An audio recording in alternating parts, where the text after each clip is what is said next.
Hello. Okay, Miguel. Miguel. Tell me how you were the first person in my show an hour and 15 minutes ago, and you're the first person now. You are such a comrade. He's I good. love you, Miguel. You're awesome. What's it say? It just says peace sign. Oh, okay. I love it. I love it. So, yes, I am feeling naked because my hair is blonde, because I took the green out earlier today and it's going a different color tomorrow. So it's the in-betweeny stage and it feels very on me. But you guys will have to deal with it. What color are you going with next? I'm not saying it's going to be a surprise. All right. Because I don't know yet. Okay. That's fair. It depends. I have a drawer of like Manic Panic that's like, oh, here's pink, here's yellow, here's green, here's blue, here's purple. And I'm just like, I'll go with this. It's just all right. So if you were not watching I started at 8 p.m. Eastern. Penny Hess joined me tonight. She was on a few months back, and she is part of the Uhuru 3, who is on trial for essentially free speech. They are trying to make them, the three of them, Penny, Jesse, and Chairman O'Malley, they're trying to make them political prisoners. And it's a long story. But please watch the show. Please share the website, the information. It is very interconnected with what we see going on in Palestine and indigenous peoples. It is definitely all related, all relative. So check it out for sure. Definitely. But we do, caution, there are some pretty intense things we're going to watch tonight. But in the time of Israel, that's expected. Yeah. So I guess first things first. What do you want to start with? Your hands off Lebanon? Yes, we can do that. Okay. This was a protest I helped organize yesterday with the Harrisburg Palestine Coalition. We did an emergency hands off Lebanon protest. It was pouring rain, and we still got about 80 something people. It was freaking amazing, and it was so cold, and we were out there for like 2 hours. It was awesome. Cool. Yes, it was awesome. I love my Harrisburg peeps. Very powerful. I'm working on uploading the video. Wonderful woman spoke about her experience in the Nakba and how she went to Lebanon for refuge, and now she is watching this happen. Yeah. I want to play the 1-minute clip of this, and then Joy will upload the full version. Oh yeah, for sure. But this is pretty cool to watch. Palestinians who survived the Nakba. In 1948, Israeli terrorists attacked our village in Palestine. Our village is called Al Zib, Algeeb. Remember Al Zib. It's one of the 520 villages and cities that were wiped out by the Israeli terrorists in 1948. My family, being that our village was close to the Lebanese border, were terrorized into Lebanon, where they live to this day as Palestinian refugees living in Lebanon. 76 years later, they are still called Palestinian refugees. That's where it cuts off. Yeah, I will definitely upload the whole thing. She was amazing, and we had other great speakers as well. So those will be uploaded when I am off the air. But just a little taste. And I'm so proud that we had so many people yesterday, despite all the torrential downpours. But if if you watch the footage from yesterday, you'll see in my speech that, you know, I kind of made the comparison that, we were so lucky that it was raining water and not raining bombs for, that's, a mere inconvenience. We can go home, we could take a shower, we can put the heat on, we can snuggle up with our blankets and, be done with those things we felt at that rally. And they're suffering so much worse.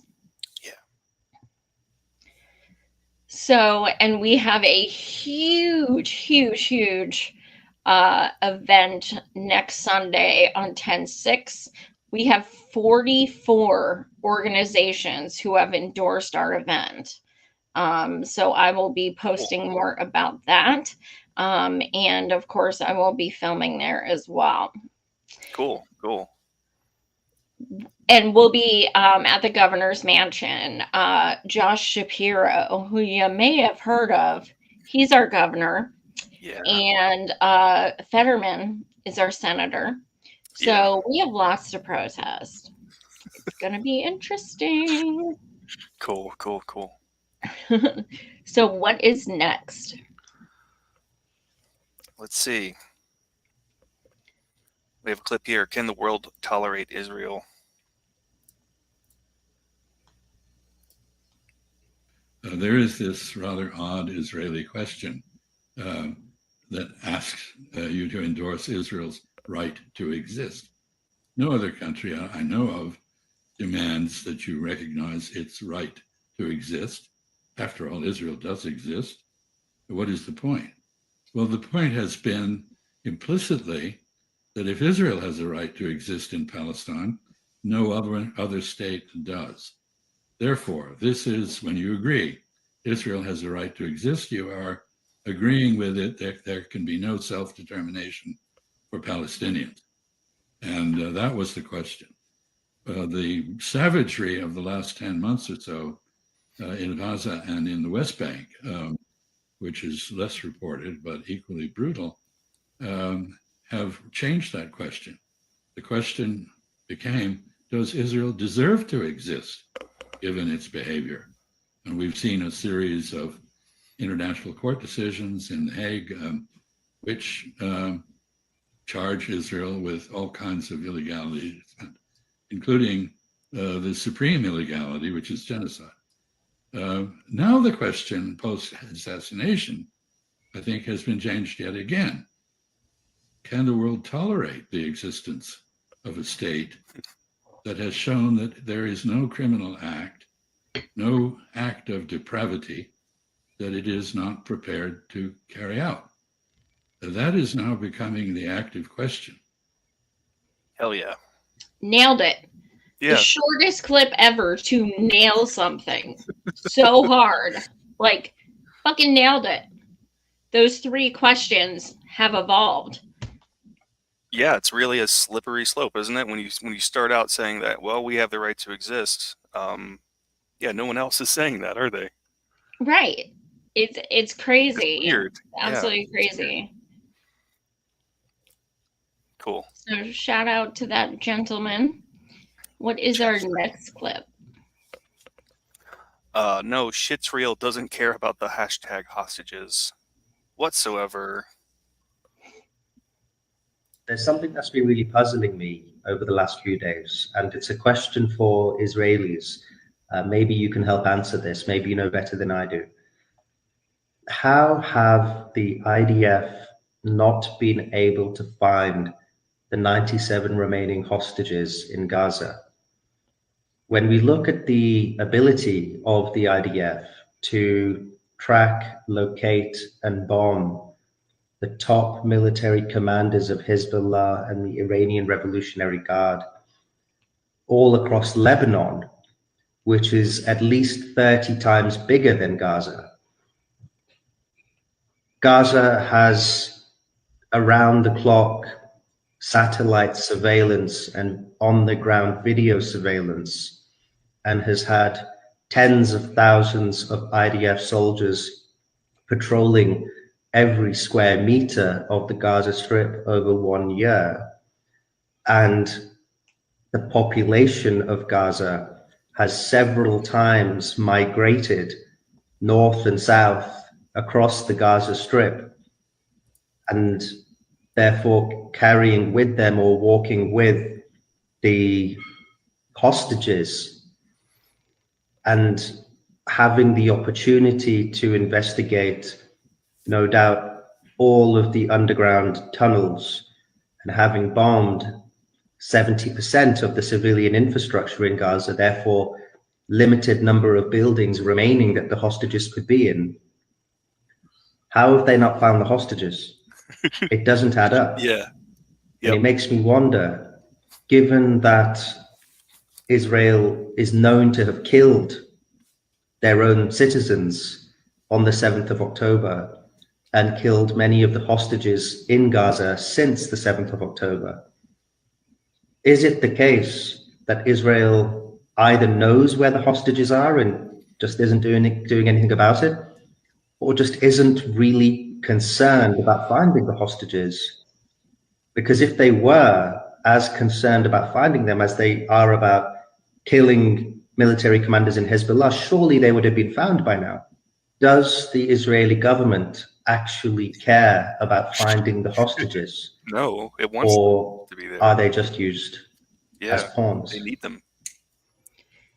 I mean, that guy just nailed it in the most calm and concise way I wish I've I could ever talk seen. like that.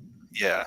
I know, because it's like I'll say shit like that and I'll be like, tell me why these motherfuckers, and it doesn't have the same kind of thing, you know, that effect with that delivery.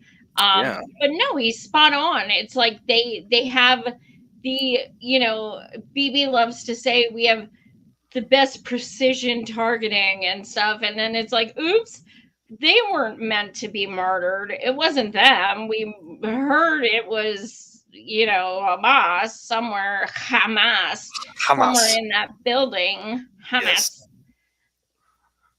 Bananas. This guy nailed it. He did. He nailed it.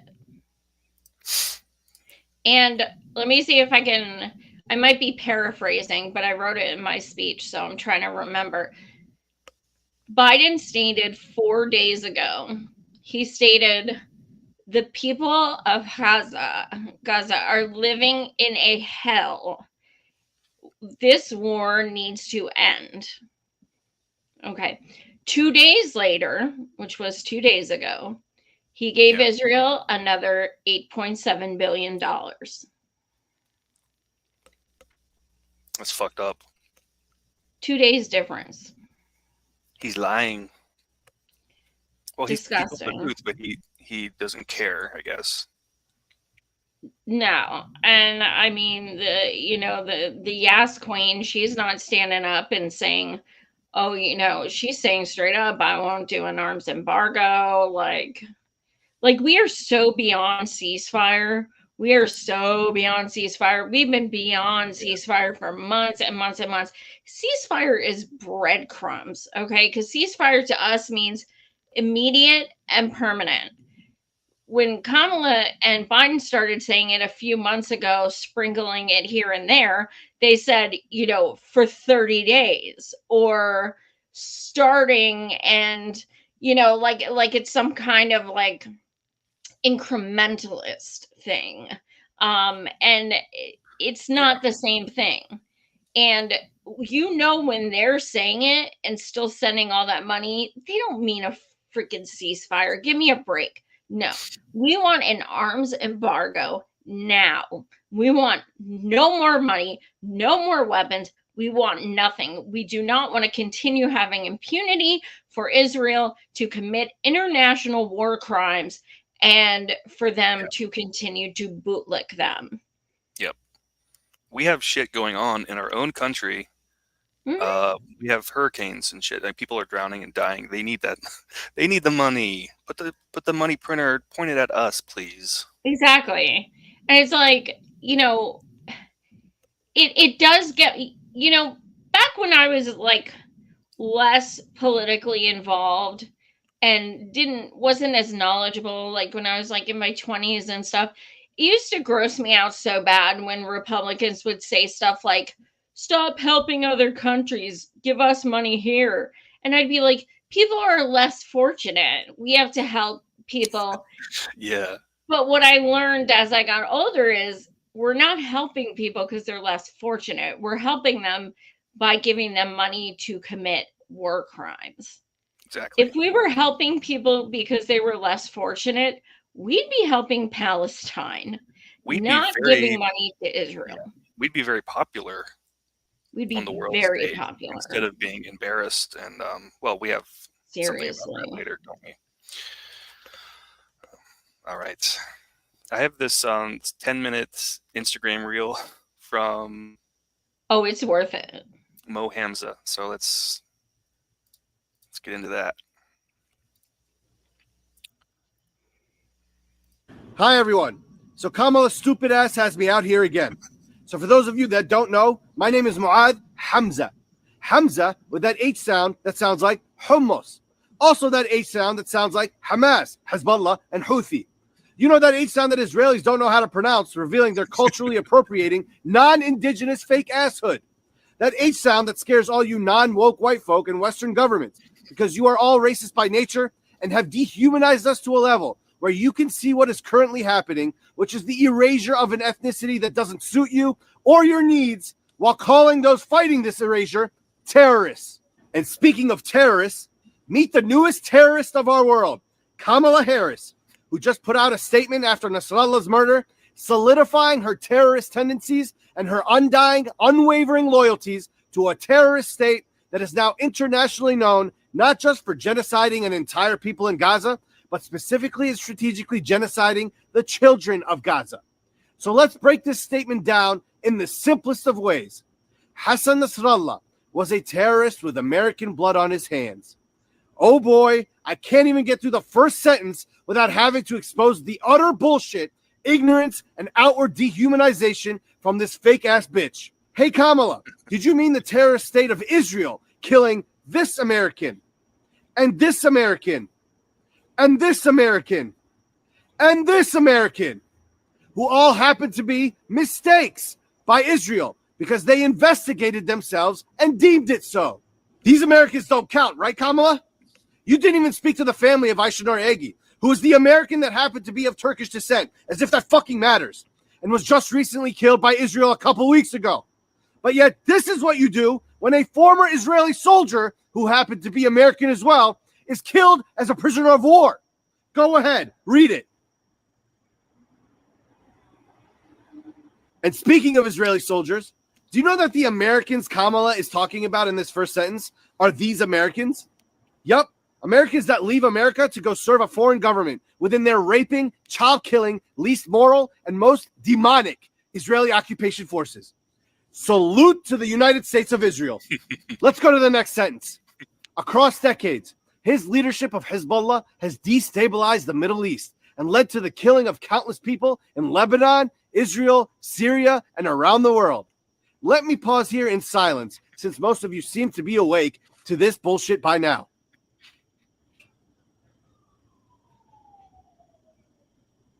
Okay, I'm sorry, but I'm not going to get into any more detail about this because this is fucking laughable in the most sad and disgusting ways possible, considering that Israel is not only the common denominator of all things destabilization in this whole world, but the United States of America and the rest of the West, particularly the British, are the most destabilizing entities in the history of the Middle East and the world at large. So we'll sidestep the millions that the U.S. killed in Iraq and Afghanistan based on dehumanizing lies for now. But listen to this. As of last year, the U.S. had 750 military bases in 80 different countries. Yeah. Here's a map of where U.S. military presence is around the world. And here's a map of U.S. military presence in the Middle East. The United States has 19 military bases spread across the Middle East, with 8 of them considered permanent. And do you think that any of these Arab countries invited the U.S. military to set up their bases there? I'll answer that for you. Fuck no. Now, can you imagine if Mexico had military bases spread across the United States uninvited? Let's bring this closer to home. Can you imagine Iraq or Afghanistan forcing military bases to be spread across the United States as permanent fixtures to keep the United States stabilized? No way. Sounds like an absurd question, right? Yep. Do you get the whole put yourself in their shoes now? Can you imagine being a citizen in the Middle East and watching this while they say that you are the destabilizing entity in the Middle East? So this bitch Kamala couldn't just keep her mouth shut and instead decided to reiterate the biggest Western lie in existence when it comes to Middle East destabilization. As we are witnessing in real time and live stream, Israel quite literally destabilizing Palestine, Lebanon, Syria, and the entire Middle Eastern region, not just with total impunity, but with the help from their terrorist destabilizing parents, the U.S. and the rest of the wicked West. I refuse to get into this anymore because it is clear as day what is happening here. On to the next paragraph, which I'm just going to read and then translate. I have unwavering commitment to the security of Israel. I will always support Israel's right to defend itself from Iran and Iran-backed terrorist groups such as Hezbollah, Hamas, and the Houthis. Translation: I, Kamala, as a terrorist myself, have unwavering commitment to my terrorist counterpart, Israel, where I will continue to supply 2,000 and 5,000-pound U.S.-made bombs to vaporize Arab men, women, and children across the region. I will always support Israel's claim that it is defending itself when I know it reserves no right to defend itself over a region it occupies and ethnically cleanses. And I say the words Iran-backed in front of any resistance group's name because this manual told me to do so. This manual was written by author Frank Luntz, who wrote this for our American government back in 2009 on behalf of the Zionist Israel Project, which states directly in this manual that it is meant to be a guide to visionary leaders who are on the front lines of fighting the media war for Israel. We want you to succeed in winning the hearts and minds of the public. To which this manual has a chapter that specifically says the following as advice when talking about the Palestinian resistance or any resistance group for that matter. Continually establish the connection between Iran and Iran-backed Hezbollah. Doing so will help you continually remind the audience of the threat presented by Iran. Wow. A reminder they need. By the way, I highly suggest you look into this document, which is called the Israeli Project's 2009 Global Language Dictionary. You will laugh hysterically at how they openly view the West, and particularly the Americans, as malleable little puppets that can be controlled by their every word through the media. And the sad part is, before October 7th, and no offense to many of you that have woken up, this was basically true. So this brings me back to Hamas, Hezbollah, and the Houthis, the Triple H of Western demonization. And side note, speaking of Triple H, go and watch the first episode of Mr. McMahon on Netflix and witness the WWE's cringeworthy demonization of Iranians as well as Arabs as a whole through the wrestler character named the Iron Sheik. It's a direct parallel to what I just described and the blatant demonization we are witnessing in broad daylight by the West today and every day. But back to Hamas, Hezbollah, and the Houthis. Get this through your heads. They are all resistance groups born out of the oppression, occupation, mass murder, and dehumanization of their people, particularly as a result of the terrorist state of Israel and the West. But you guys should know that already by now. Now back to this verbal diarrhea by Kamala. President Biden and I do not want to see conflict in the Middle East escalate into a broader regional war. We have been working on a diplomatic solution along the Israel-Lebanon border so that people can safely return home on both sides of that border.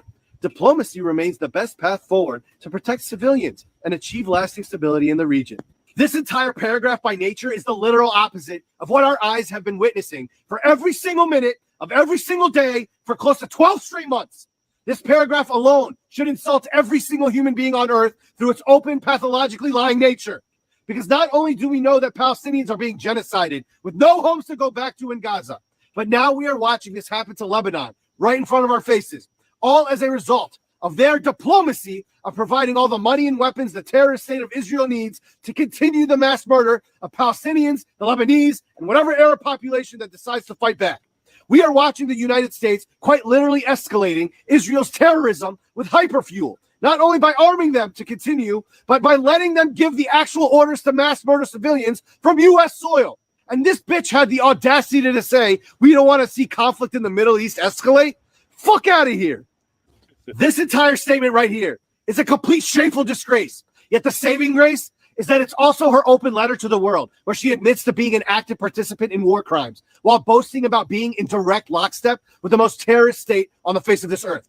She quite literally put herself on the side of people that celebrate baby murder and rape, that murder pregnant women in mass.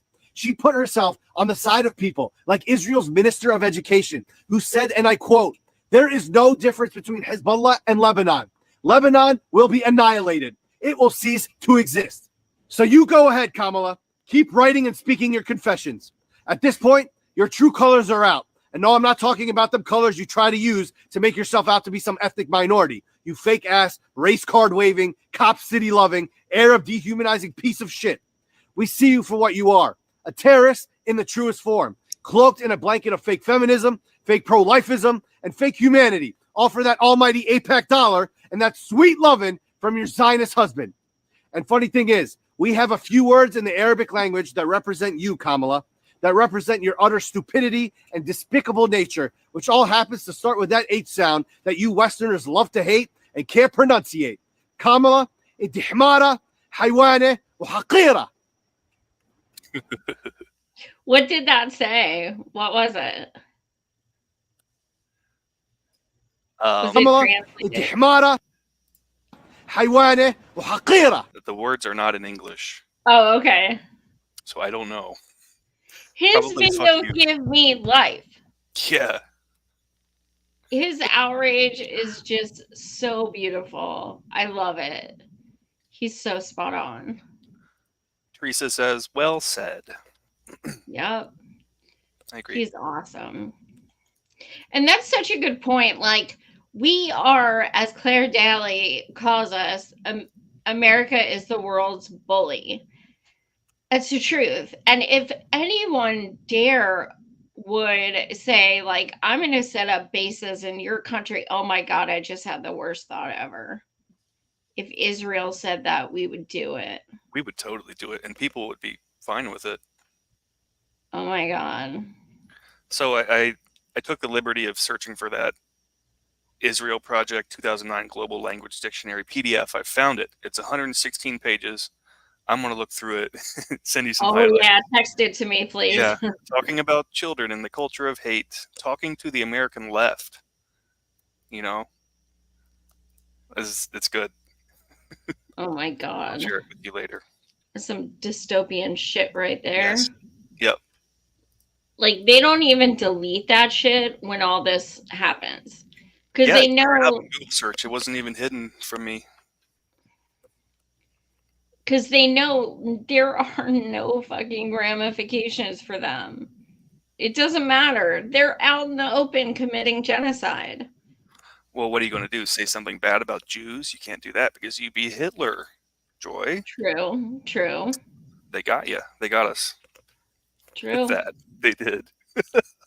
And we will be seeing a speech from Bibi that pretty much says that. Great. That's what they want. They want us to feel like we're Hitler when we have any bad feelings about Israel. Right. The irony. Yep. Here we go. Own people. They put a missile in every kitchen, a rocket in every garage. I said to the people of Lebanon this week, get out of the death trap that Hezbollah has put you in. My name is Hussein Maki. and I've lived in South Lebanon for the last 10 years, and this is my kitchen.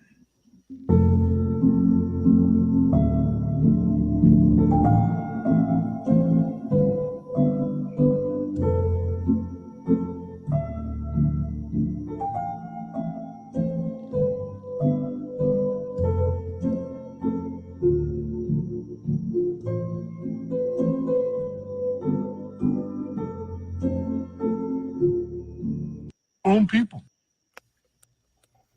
Yeah.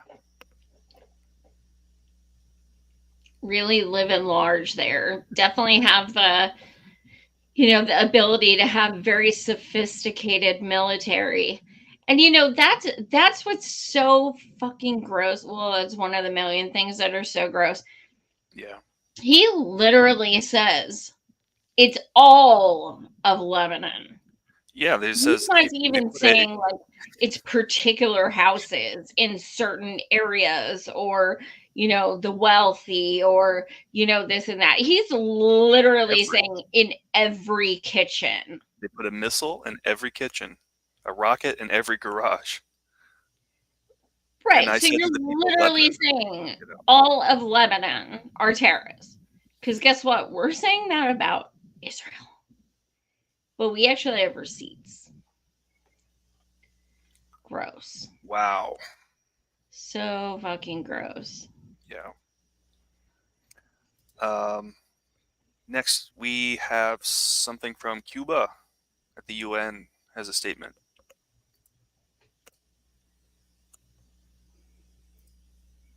Cuba's solidarity and support to the brotherly people of Palestine, victim of more than 75 years of colonial occupation, flagrant violations to their legitimate rights as a nation, submitted to cruelty, aggression, collective punishment, and apartheid.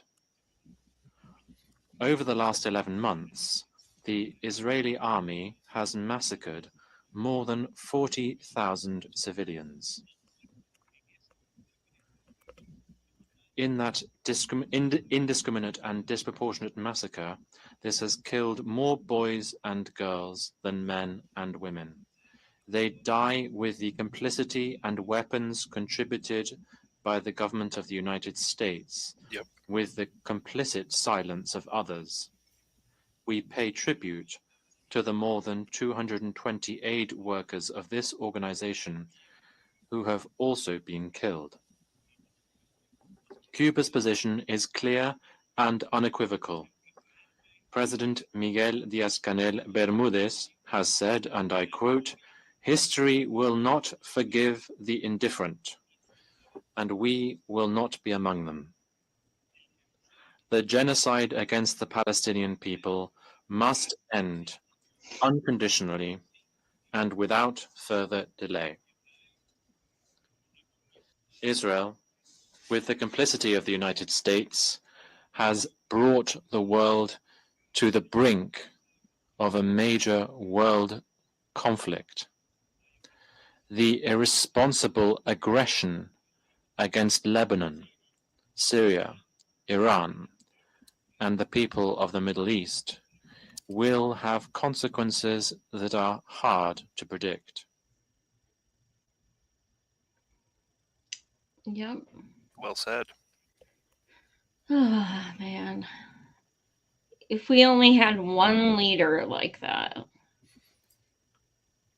I mean, Rashida's the closest we have, but she's Palestinian. Can't we have someone who joins her? Right. I mean, come on, man. Jesus. We know the rest of the so-called squad doesn't give a fuck. No. Good for that guy. Here's a clip. This BB. Talking of Israel and the conflict that is now the Prime Minister of Israel, Benjamin Netanyahu, about to address the General Assembly. Let's listen in. Ladies and gentlemen, order.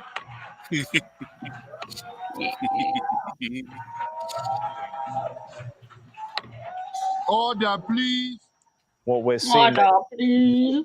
walking out of the General Assembly, and the moment in which Benjamin Netanyahu walked in to address to give his address, perhaps a sign, a bit of taking of the temperature as to how that session of the world body feels about his presence right now. Cool. But will they do anything other than that? Or is that it? Shame on every fucking person who sat there. Okay, wait, before you move it. Okay, are there, in this section, are there any people of color, or are they all white people who stayed? Who stayed? There are some people of color. Okay. Yeah. Because someone said that they wanted to see who stayed and who left, because they said that it looked like the majority of people who left were people of color. Yeah, it's mixed. And this is yeah, it's mixed. But it's hard to tell from this one camera angle. Yeah. Well, shame on anyone who stayed. That's better for sure. footage of this. If somebody could actually like generate a list of everyone who stayed or everyone who left, that would be great. I think it was, from the stuff I've read, I think it was from people who were representing who they were there for. Like Cuba walked out, Lebanon walked out. You know what I mean? Those kind of things. Yeah. But US didn't fucking walk out. They got those tongues out for those bootlicking parties. Sad but true. So now we're just going to see a clip of what Bibi had to say, because I can't even watch more than like a minute of that motherfucker. Okay. But for the Palestinians, this UN House of Darkness is home court. They know that in this swamp of anti-Semitic bile, there's an automatic majority willing to demonize the Jewish state on anything. In this anti-Israel flat earth society, any false charge, any outlandish allegation can muster a majority. Anti-Israel flat earth. He wants to... I've never met a flat earther who was pro-Palestine, but okay. Nice way to try and dismiss us. Yeah, I don't really listen to this guy speak all that often. I try not to. Anti-Semitic bile? Like... So where's the U.S.? I thought the UN were supposed to be our buddies. I thought they were someone, of sound reason we've looked at for decades as, this pillar of, this beacon of morality. Yeah. But we're just going to sit there and let him trash it and call them all anti-Semites and vile, things like that, because it's Bibi saying it. And I love this footage superimposed on the bottom. like this is the reality of the situation. This is not a TV screen we're pointing our camera at here. This is looking out the window. At first I thought it was a TV screen, but no, it's not. It's not a TV. Yep. That's real shit happening.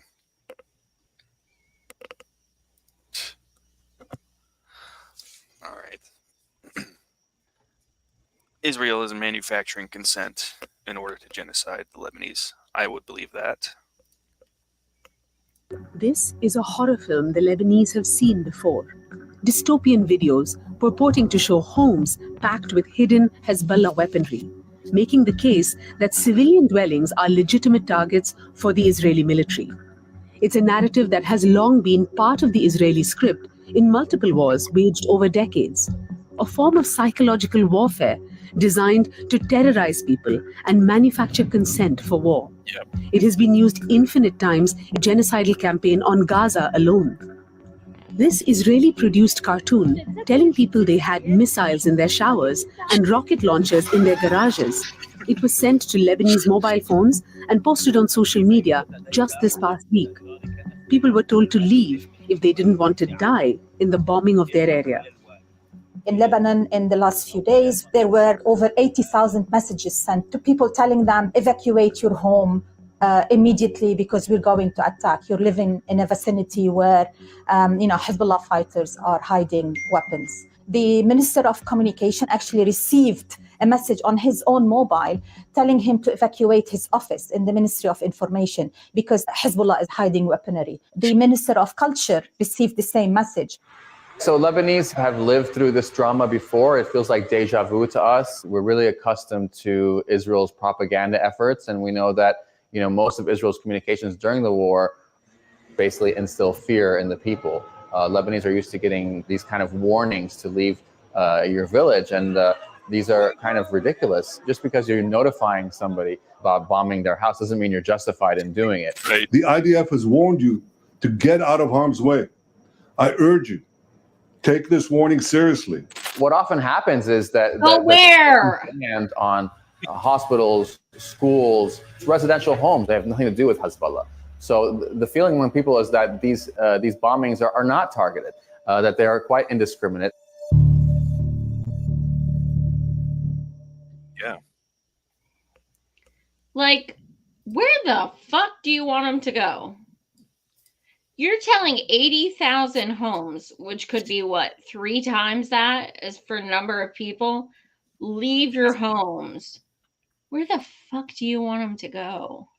They want them to die, probably. Exactly. They don't want them to go. That's funny as hell that elected officials were sent that too. Like, oops, should have checked your addresses. Yeah. Like that cartoon shit, that looked like it was from the 80s. And they said it was sent out last week. Insane. Yep, I kind of want to find that propaganda as well and lump it in with this PDF I found. It's Israeli propaganda. Good stuff. Is it like 500 pages? I don't know. I haven't read it yet. Kind of don't want to. Here's something. Respect to South Africa. A group of South African lawyers is preparing a lawsuit against the UK and US, accusing them of complicity in Israel's war crimes in Gaza. Yep. Led by Rikus van Rensburg, the team of 47 lawyers aims to hold both governments accountable for providing resources that enable Israel's actions.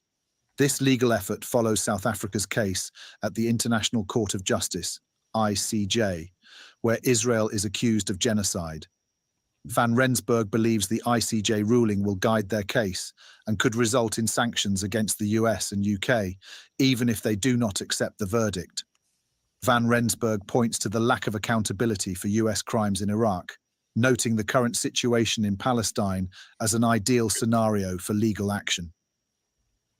Supported by lawyers from the US and UK, his team argues that ongoing financial and military support to Israel directly contributes to war crimes. Yeah. An open letter has been sent to the leaders of the US and UK, demanding responsibility for their roles in the conflict. Did you hear the one part that really stuck out here? US lawyers representing the ICJ. So there are US lawyers who are like, yep, you should fucking sue us. I'm Cool. like, bring it. I live here. I have for my entire life. Oh, well. I'm not Yes. selective outrage bullshit. Yeah, we are not dumb patriots. We want anyone to come rein these people in. They're nuts, man. Yep. Good. Well, I hope this goes somewhere. I hope it does. And I don't think it'll be expeditious, that's for sure. I feel like using the court system for this will never work. Like the court system is kind of there to slow things down anyway. We have way too much power, way too much money. But yeah, it takes balls for them to be like, yeah, we're taking US on. Yep. But they're right, because what Israel doing is abysmal. But at the same time, they wouldn't be able to do it if it weren't for us. They even said that by their own admission. Beyond November, it would have stopped. So all of this is because of us. Yeah, and on that note, we have a clip here. I wish that the American people could see the irreparable damage that their government, politicians, and media are doing to the global reputation of the United States. The US has covered up Israel's deliberate attempt to starve Gaza, its population, of both food and medicine, as well as the other essentials of life, directly causing what the US knows is one of the worst humanitarian catastrophes on the face of the earth. Now, you may have correctly understood this to be the case for a very long time, because the evidence is absolutely overwhelming. But Israel's starvation policy, and crucially, the US complicity, the extent of all that was confirmed this week. Now, this is criminal behavior, literally, on the part of both Israel and its US patrons. Without the complicity and indeed facilitation of the US administration, none of this would be possible. And that should help form the basis for criminal charges and trials, not just of Israeli leaders, but US leaders as well. This may take years, but I am confident, by the way, that one day this will happen. This crime is too big, too grotesque, too shameless. Now, there are new reports in the US investigative journalism outlet ProPublica, which bears the headline, Israel deliberately blocked humanitarian aid to Gaza. 2 government bodies concluded. Antony Blinken rejected them. Antony Blinken, of course, is the US Secretary of State, who has played the key role, along with Joe Biden, from the US administration side, of justifying Israel's war crimes and crimes against humanity, its genocidal onslaught, muddying the waters to deflect responsibility from Israel, not least in pretending that Israel, for example, intends to agree to ceasefire deals it had no intention ever of agreeing to, as well as hand-wringing for US domestic consumption, not actually putting any meaningful pressure on the Israeli state to prevent these hideous atrocities. Here are some crucial details. The United States Agency for International Development, USAID, is led by Samantha Power, a Democrat who was US ambassador to the United Nations under Barack Obama. In the spring, they delivered their assessment to Antony Blinken that Israel was deliberately blocking deliveries of food and medicine. They specifically sent Blinken a 17-page memo which described, for example, Israel's interference with aid efforts. Well, that's one way of putting it. The mass slaughter of aid workers, destroying agricultural structures, routinely turning away aid trucks full of food and medicine, leaving them stockpiled less than 30 miles across the border in an Israeli port, including enough flour to keep 1.5 million Palestinians fed for a considerable period of time, for months. Now, this was also backed up by the head of the State Department's Bureau of Population, Refugees and Migration, who in April determined Israel was blocking humanitarian aid. So therefore, the Foreign Assistance Act should be triggered, which imposes a legal obligation on the US government to block military aid to states, preventing the distribution of US-backed humanitarian aid. So that would have been an astonishing $830 million at the time worth of taxpayer money on weapons and bombs. Now, we know, of course, famine has broken out in Gaza. Children have literally been dying. It's not just famine, it's all the other basics, like medicine. And the destruction of the hospital system alone, that itself imposes a catastrophic human cost on a daily basis. Death sentences, huge numbers of death sentences every day. Now, USAID concluded correctly that Gaza is one of the worst humanitarian catastrophes in the world. Now, in response to the story, the US administration claimed that they had put pressure on the Israeli government. But as ProPublica notes, whatever concessions have been won, the aid going in is still just as inadequate as when both USAID and the State Department Refugee Bureau made these assessments. This matters a lot because the law, as I say, of the United States requires the federal government to cease giving weapons to nations which prevent US-backed humanitarian aid from being delivered. And it underlines US complicity in a genocide. Now, Blinken was asked about these reports on US cable news. Let's have a listen. Mr. Secretary, ProPublica has determined that 2 agencies found that Israel is deliberately stopping humanitarian aid from getting to civilians. And as you well know, the US government says that it has to restrict supplying weapons to a country that does this type of thing. Why have we not done so? So this is actually pretty typical. We had a report to put out on the humanitarian situation in Gaza and what Israel was doing to try to make sure that people got the assistance they needed. And I had different assessments from different parts of the State Department, from other agencies that were involved, like USAID. My job is to sort through them, which I did, draw some conclusions from that, and we put out our report. And we found that Israel needed to do a better job on the humanitarian assistance. We've seen improvements since then. It's still not sufficient. There's no follow-up there, I would note, which is a terrible failure of journalism. But what is the claim here? USAID in particular is the key US international aid agency. It's an official aid agency. The fact is, Blinken overrode what they said. Is he saying they're lying, mistaken? How would he know better than them? On what grounds? Who else gave him information which contradicted what they said, given it is corroborated by multiple independent aid agencies and experts across the board? It gets worse, much worse. The Atlantic is a so-called centrist American publication. Its editor is actually a former IDF prison guard. That's the Israeli Defense Forces.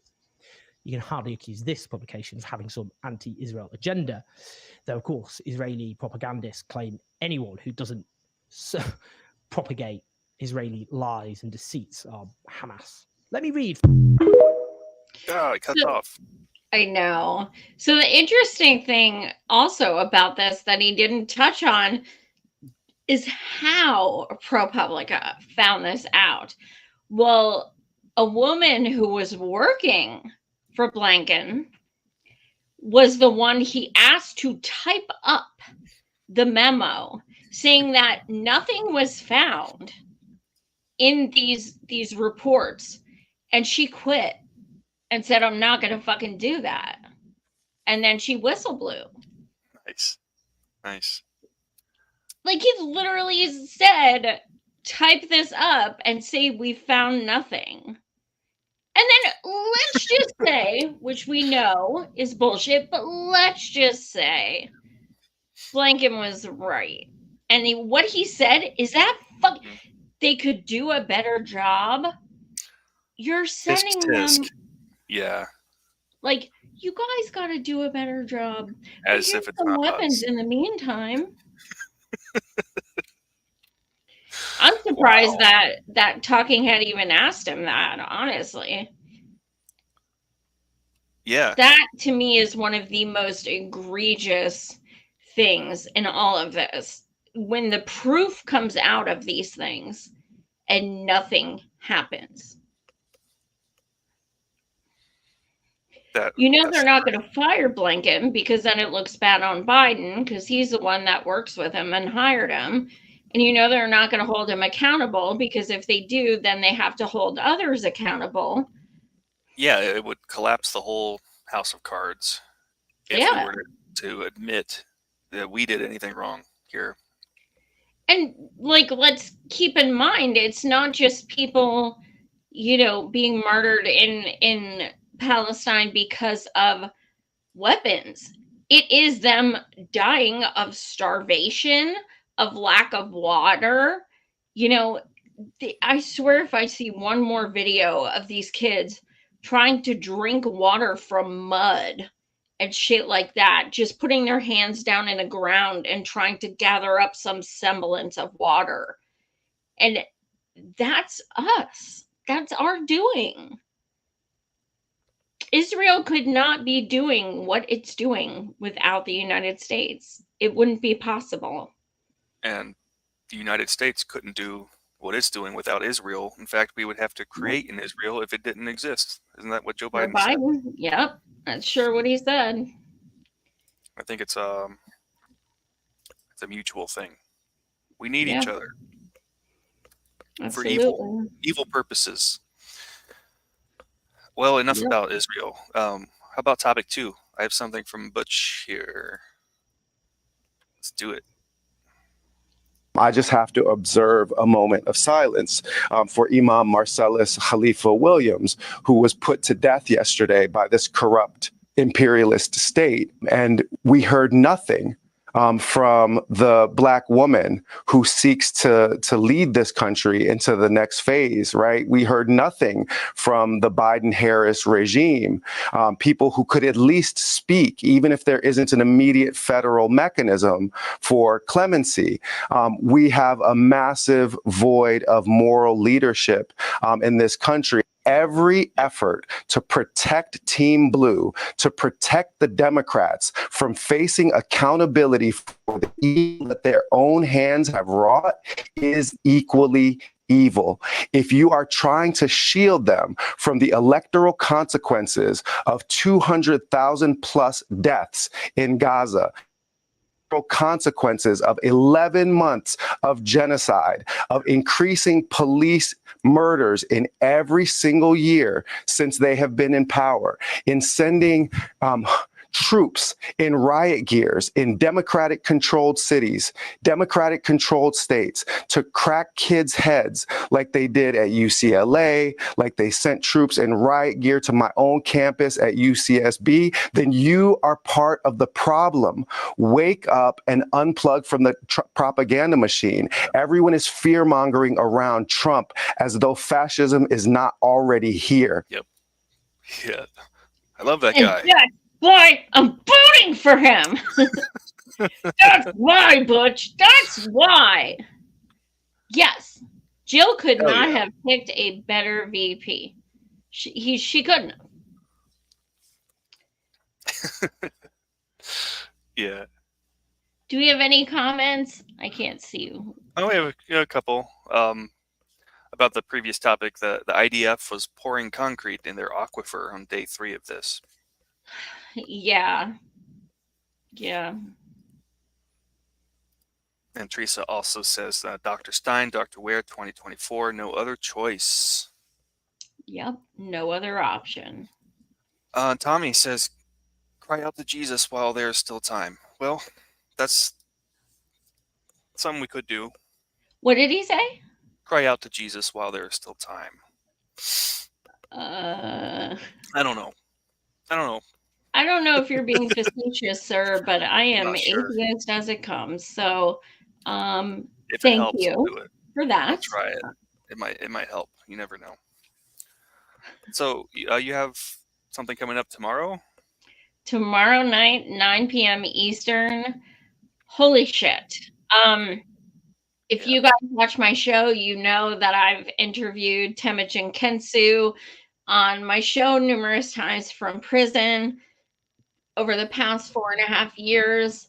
Well, tomorrow night, I'm being joined by the #1 true crime podcast host who has had over 2 million downloads, even in the first 9 months of his show.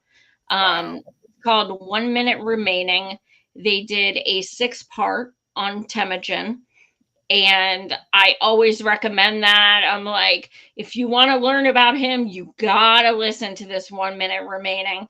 And Temujin's wife, Paula, did like a joint email with myself and Jack Lawrence. And I was like, just like, I did not think he was actually going to agree to come on my show. And somehow he did. And I've been kind of freaking out ever since because he interviews people from prison like I do with Temujin, but he does it with a lot of different prisoners.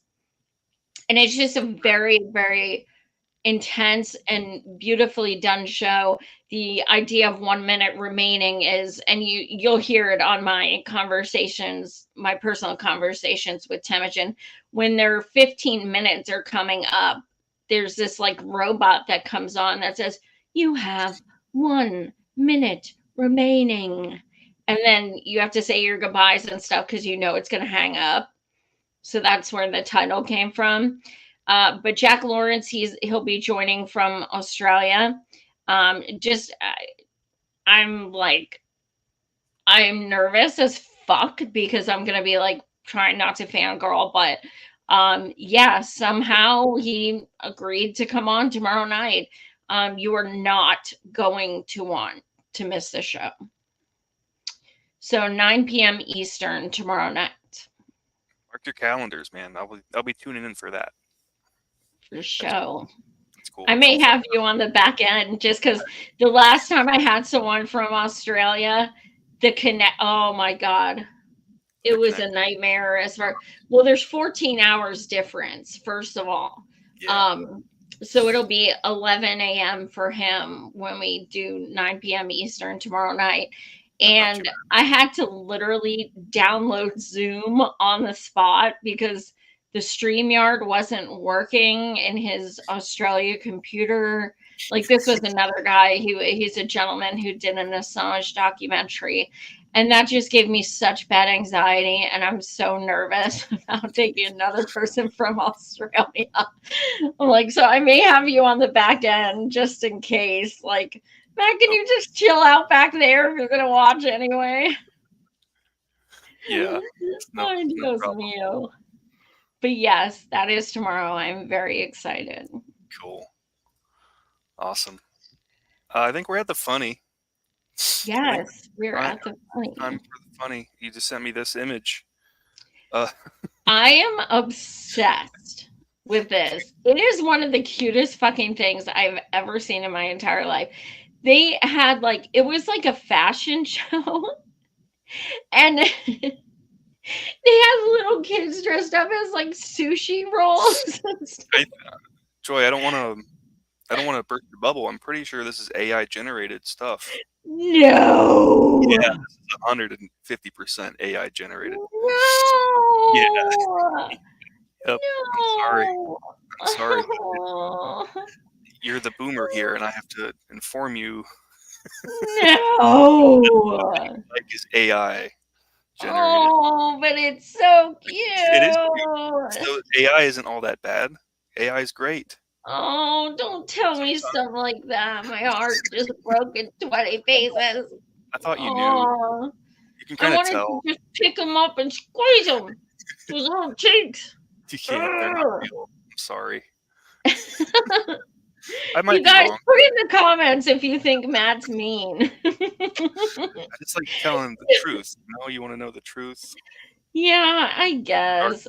Sometimes, it's better to live a lie when it comes to things that make you happy. I'm sorry. Yeah, this is really cute and funny. So tomorrow I have Jack Lawrence, 9 p.m. Eastern. Wednesday I have Capitalist Death Parade with Josh at 9 p.m. Eastern.